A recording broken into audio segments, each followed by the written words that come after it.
guys, siapa yang dekat sini masih lagi belum ada dengan kita orang punya BBQ set. So, jom Wani nak tunjuk untuk kita orang punya BBQ set daripada Utangki. Actually, kita ada dua jenis BBQ set tau. Kita ada yang saiz 28cm dan kita ada juga yang saiz 35cm tau. Yang 35cm yang ni yang jenis upgrade tau.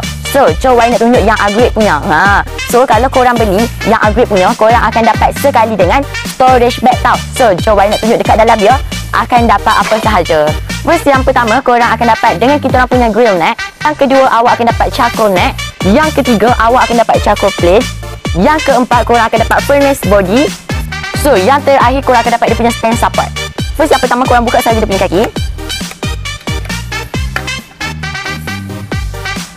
Korang letak dia punya furnace body dahulu. Kemudian awak letak kita orang punya charcoal plate. Charcoal plate ni korang kena letak air sedikit sebab tak nak bagi arang jatuh dekat permukaan, so dia tak cepat berkarat. Korang boleh letak dengan kita orang punya charcoal neck. Dan yang terakhir, korang boleh letak dengan kita orang punya grill neck. Jangan risau kalau untuk korang beli yang upgrade ni, dia hanya ada untuk warna black sahaja. Dan dia punya berat adalah 2.5 kg sahaja tau untuk kita orang punya BBQ set.